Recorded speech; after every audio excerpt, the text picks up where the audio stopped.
Hello guys, and I'm sure we all know that the Russian war in Ukraine will end Putin's regime. With each month, it becomes more and more difficult for the Russian population to keep pretending that nothing is happening, as more of their regions turn into an active war zone, and most importantly, they have more and more problems with their bank accounts, with their salaries, and with the prices in the supermarkets. But finally, this dissatisfaction reached the institutional peak. And for the first time in the history of the modern Russian Federation, for the first time during this 25 years of Putin's reign, a deputy from Samara region spoke openly against the special military operation. Of course, he is not a friend of Ukraine. He was not talking about the responsibility of Russia for the war crimes committed in Ukraine, but he focused the attention of his colleagues and all the Russian population on the failures of Vladimir Putin, said that the Russian deputies must share them with him, but immediately end this war, because there is no way they can win it. And most importantly, during this long speech, no one turned off his microphone. This is very unusual for the Russian political culture and definitely shows a serious crack in this attitude towards the Kremlin gobbling.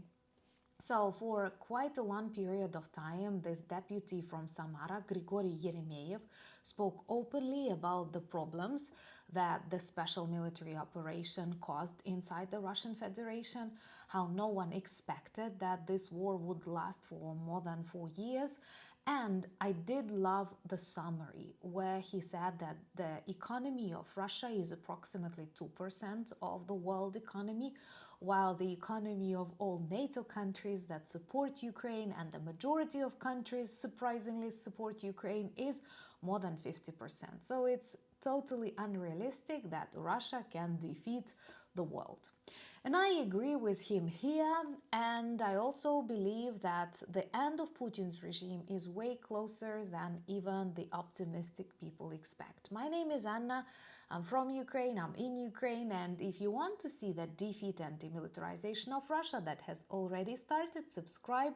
We discuss all of the important topics here, so do share them to make others know the truth directly from Ukraine. So in Samara, they were discussing problems with the regional economy, and one of their deputies, Grigorii Eremeev, decided to speak a little bit more. What was super important, and I think is very illustrative, no one turned his microphone off. At the beginning of the special military operation, during other problematic periods in the modern Russian history, people usually turn microphones off so that no one can video such a speech, no one can share it, and they did not prevent Eremeev from speaking. And now this video circulates all over the Russian internet. I'm sure it won't be shown on your English-speaking, French-speaking, Spanish-speaking, or Norwegian-speaking channels, but that would definitely add more optimism and determination to keep implementing the only working peace plan to defeat Putin's regime. Anyway, that Eremeev was not talking positively about Ukraine or other sane countries that want to stop this war. He was saying, of course, that's a problem, that we cannot defeat the enemy, but then he switched to the reasons and consequences of why they cannot defeat us. And number one, that Russia overestimated its strengths and underestimated Ukraine's. Also, that it is time to share the responsibility of this failure for all the deputies, and I think millions of those who supported the idea and who now feel the emptiness in their pockets. And he also described lack of achievements, that, let's be realistic, everyone expected the Russian flag above the Ukrainian parliament in 2022. It didn't happen, and it's not gonna happen. Thumbs up for that. I think a Ukrainian flag on the Kremlin would be better.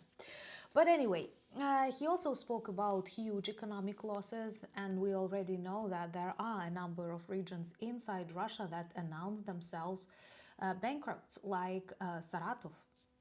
and far north of Russia, and lots of problems with utilities, with heating and electricity, and their infrastructure is not targeted as ours.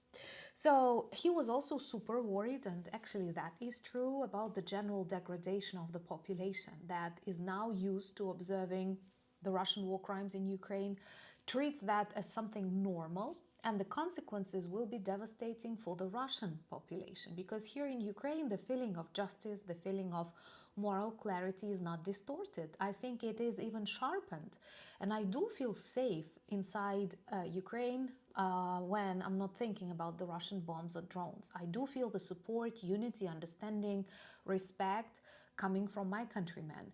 And what they experience in Russia is aggression, disrespect, and fear and unpredictability.